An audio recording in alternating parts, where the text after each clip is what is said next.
Assalamualaikum warahmatullahi wabarakatuh. Kami kelompok 6 kelas 2 KA01 akan membahas mengenai keamanan media sosial. Sebelum membahas lebih lanjut, izinkan kami memperkenalkan diri kami.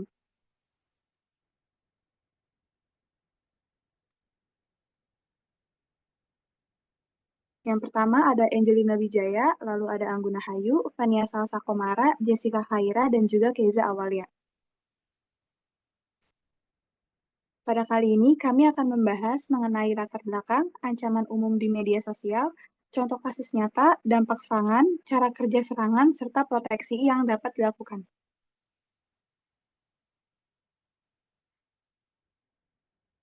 Yang pertama adalah latar belakang. Media sosial telah menjadi bagian penting dalam kehidupan digital dengan lebih dari 4,9 miliar pengguna aktif di seluruh dunia.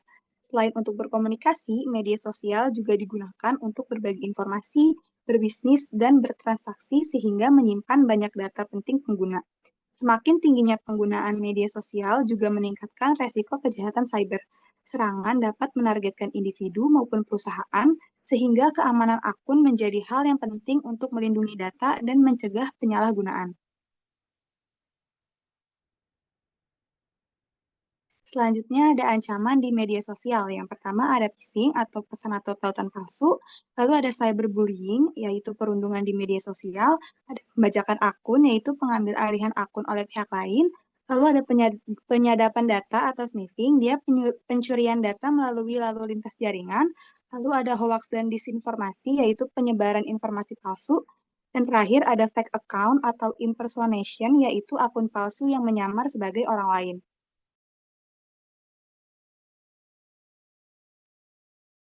Baik, di sini saya akan menjelaskan apa itu phishing. Phishing adalah teknik penipuan digital yang menyamar sebagai pihak terpercaya seperti bank, admin platform, teman, atau yang lainnya untuk memancing korban memberikan informasi sensitif seperti username, password, atau kode OTP. Istilah ini berasal dari kata phishing karena pelaku memancing korban dengan umpan yang tampak meyakinkan.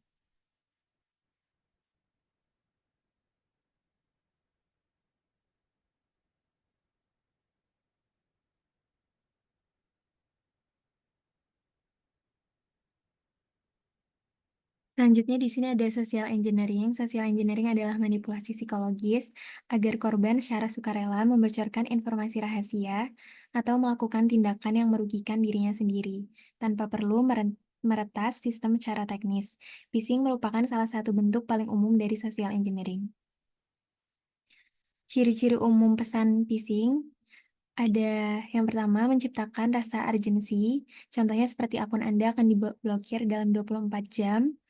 Kemudian link menuju domain yang mirip tapi bukan alamat resmi, meminta password atau OTP secara langsung melalui pesan atau formulir, tata bahasa yang aneh, banyak kesalahan ketik atau sapaan generik, menjanjikan hadiah seperti giveaway atau keuntungan yang tidak wajar. Kemudian ada pembajakan akun, hoax dan disinformasi, dan juga cyberbullying. Yang pertama, pembajakan akun atau account takeover terjadi saat pihak tidak berwenang berhasil masuk ke akun korban, umumnya lewat password yang bocor atau lemah, phishing atau penggunaan ulang password dari akun lain yang pernah diretas, atau credential stuffing. Setelah masuk, pelaku biasanya langsung mengganti email dan password pemulihan agar korban sulit merebut kembali aksesnya. Yang kedua ada hoax dan disinformasi. Informasi palsu yang sengaja dibuat menyerupai berita nyata yang disebarkan lewat pesan, story, atau unggahan berantai. Algoritma medsos yang memprioritaskan konten dengan interaksi tinggi membuat hoax emosional yang menakutkan atau mengejutkan menyebar jauh lebih cepat dibanding klarifikasinya. Kemudian yang terakhir ada cyberbullying, perundungan yang dilakukan secara berulang lewat komentar, pesan langsung, atau unggahan yang mempermalukan korban. Sifatnya bisa lebih merusak dibanding perundungan konvensional karena berlangsung 24 jam, memiliki audiens yang lebih luas, dan jejak digitalnya sulit dihapus sepenuhnya.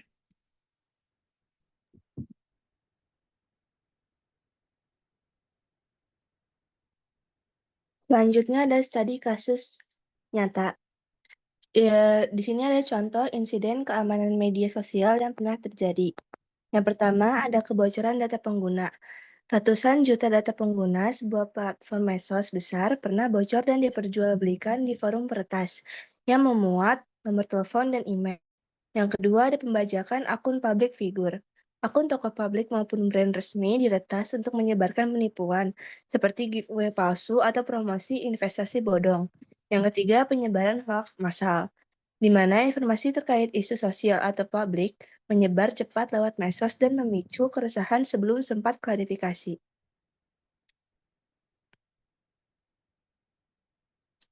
Selanjutnya ada dampak serangan keamanan medsos.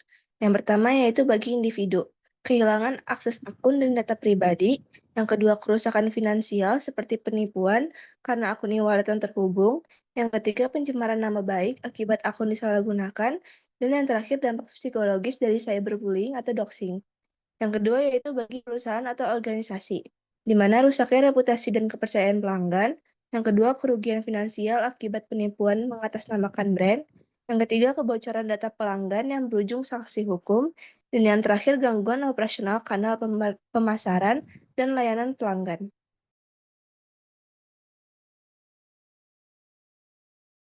Selanjutnya ada prinsip CIA dalam konteks media sosial, yang merupakan 3 aspek utama keamanan yang harus dijaga oleh platform maupun pengguna. Yang pertama ada confidentiality, di mana data pribadi, pesan, dan foto hanya bisa diakses oleh pemilik akun dan pihak yang diizinkan. Yang kedua ada integrity, postingan, pesan, dan profil tidak boleh diubah oleh pihak yang tidak berwenang. Yang ketiga availability, akun dan layanan medsos harus tetap bisa diakses kapan saja tanpa gangguan.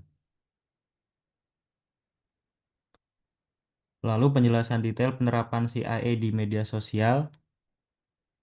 Yang pertama ada confidentiality. Platform bertanggung jawab mengenkripsi data pengguna dan membatasi akses staf internal. Sedangkan pengguna berperan mengatur privasi profile, tidak membagikan password, dan berhati-hati saat memberi izin aplikasi pihak ketiga. Yang kedua integrity. Platform harus mencegah manipulasi konten, misalnya deteksi akun bot dan verifikasi identitas centang biru.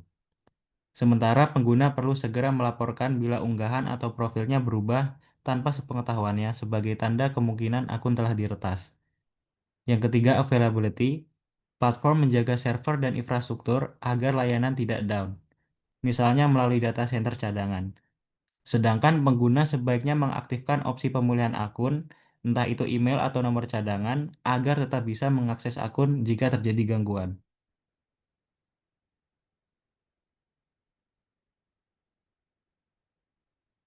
Bagaimana akun medsos bisa diretas? Yang pertama, ada pengintaian. Pelaku mencari info target dari profil publik, nama, tanggal lahir, maupun kontak. Yang kedua, pengiriman umpan, yaitu target menerima pesan atau link phishing yang tampak meyakinkan, misalnya hadiah dan verifikasi akun. Lalu yang ketiga ada pencurian kredensial. Target memasukkan password di halaman palsu dan data langsung terkirim ke pelaku. Yang keempat ada pengambil alihan akun di mana pelaku login, mengganti password atau email, dan mengambil alih akun target. Dan yang terakhir eksploitasi, yaitu akun dipakai untuk menipu kontak, menyebar hoaks, atau memeras korban.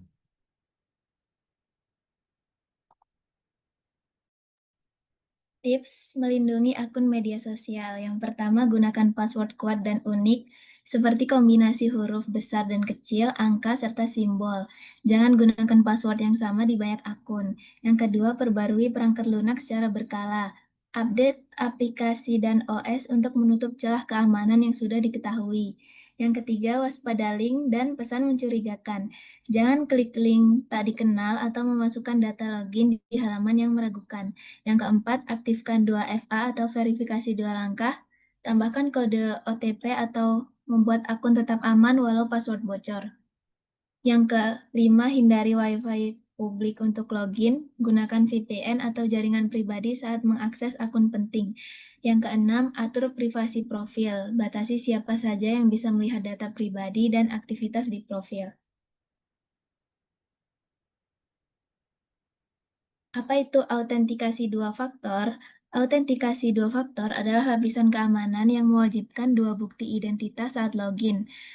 yaitu sesuatu yang diketahui seperti password dan sesuatu yang dimiliki seperti kode OTP atau biometrik.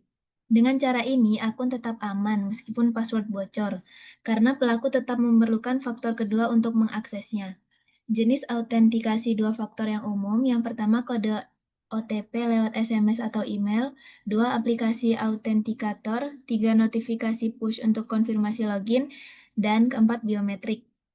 Alur login dengan 2FA, yang pertama pengguna memasukkan username dan password seperti biasa. Kemudian sistem mengirim atau menghasilkan kode faktor kedua. Terus pengguna memasukkan kode tersebut dalam waktu terbatas. Terakhir, sistem memverifikasi kedua faktor sebelum memberi akses.